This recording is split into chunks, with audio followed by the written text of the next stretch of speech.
ಮನಸ್ಸು ಅಲ್ಲಿ ನಿಲ್ಲಲಿಲ್ಲ. ಅವಾಗ ರಾಮಕೃಷ್ಣರ ಕಡೆ ಎಳಿತಾ ಇತ್ತು, ಹೋಗ ಎಂದು ಹೋದ. ಆದರೆ ಆ ಕ್ಷಣದಲ್ಲಿ ಮನೆಗೆ ಯಾವಾಗ ಹೋಗಲಿ, ರಾಮಕೃಷ್ಣನಿಗೆ ಯಾವಾಗ ದರ್ಶನ ಮಾಡಲಿ ಅನ್ನುವಂತೆ ಮನಸ್ಸು ಅವನಿಗೆ ಕಾತುರತೆ ತೊಡಲಾಟದಿಂದ. ಸಾಮಾನ್ಯ ನೀರಿನ ಹಾವಲ್ಲ ನಾನು, ನಿನಗೆ ಹಿಡಿಲಿಕ್ಕೆ ನಾನು ಸಾಮಾನ್ಯ ನೀರಿನ ಹಾವಲ್ಲ, ನಿನ್ನನ್ನು ಹಿಡಿದಿರುವುದು ನಾಗರ ಹಾವು, ನಾನು ನಾಗರ ಹಾವು ಇದ್ದಂತೆ, ನಿನ್ನನ್ನು ನಾನು ಬಿಡೋದಿಲ್ಲ ಅಂತ ಹೇಳ್ತಾರೆ.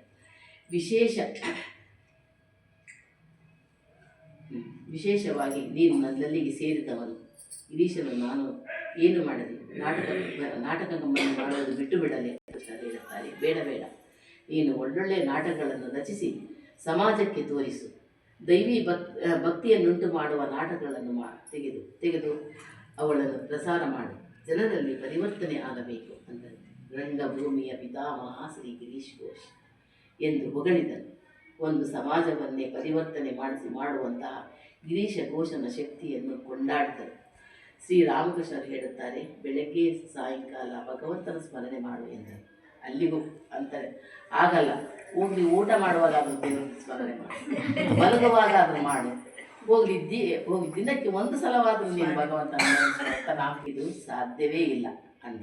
ಆಗ ಶ್ರೀರಾಮಕೃಷ್ಣರು ಹೇಳುತ್ತಾರೆ, ನೀನು ವಕಾಲತ್ತು ನನಗೆ ಕೊಡು, ನಿನ್ನ ವಕಾಲತ್ತೇನಿದೆಯೋ ನನಗೆ ಕೊಡು, ನಾನು ಅದನ್ನು ಮಾಡಿ ಮುಗಿಸುತ್ತೇನೆ. ನೀನು ನನ್ನ ಪಾದಧೂಳಿ ಬರಲೇಬೇಕು, ನೀನು ನನ್ನ ಶಿಷ್ಯನಾಗಲೇಬೇಕು, ಗೃಹಸ್ಥ ಶಿಷ್ಯನಾಗಲೇಬೇಕು ಅಂತ ಹೇಳ್ತಾರೆ. 100ಕ್ಕೆ 100 ಪಾಲು ಹೇಳ್ತಾರೆ, ನಿನ್ನ ವಕಾಲತ್ತು ನನಗೆ ಕೊಡು, ನಿನ್ನ ಬದಲಾಗಿ ನಾನೇ ಮಾಡುತ್ತೇನೆ. ಗಿರೀಶ್ ಘೋಷ್ 100ಕ್ಕೆ 100 ಪಾಲು ಮೇಲಕ್ಕೆ ಎತ್ತಿ ಹಿಡಿದರು ಶ್ರೀರಾಮಕೃಷ್ಣ. ಶ್ರೇಷ್ಠ ಸಂತನಾದ ಗಿರೀಶ್ ಘೋಷ್ ಇವನಲ್ಲಿರುವ ಶ್ರದ್ಧೆ ಎಲ್ಲರಲ್ಲಿಯೂ ಮೇಲಕ್ಕೆ ಎತ್ತುತ್ತಾರೆ.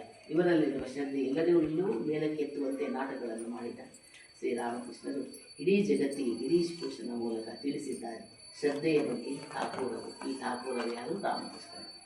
1911ರಲ್ಲಿ ಮಳೆಗಾಲದ ದಿನ. ಆಗ ತುಂಬ ಥಂಡಿ ಇತ್ತು, ವಯಸ್ಸಾಗಿತ್ತು ಗಿರೀಶನಿಗೆ. ಆಸ್ತಮದಿಂದ ಆಯಾಸ ಹೆಚ್ಚಾಯಿತು, ಆರೋಗ್ಯ ಕ್ಷೀಣಿಸುತ್ತಾರೆ.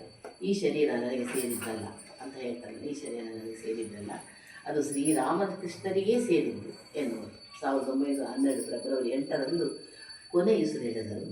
ಹೇ ರಾಮಕೃಷ್ಣರೇ, ದಯವಿಟ್ಟು ನನ್ನನ್ನು ಪ್ರಾಪಂಚಿಕ ಅಮಲಿನಿಂದ ಇಳಿಸಿದರು. ಜಯರಾಮಕೃಷ್ಣ, ನಾನು ನಿಮ್ಮಲ್ಲಿಗೆ ಬರುತ್ತೇನೆ, ನಡೀರಿ ಹೋಗೋಣ ಎಂದು ಕೊನೆಯ ಮಾತನ್ನು ಹೇಳಿದರು.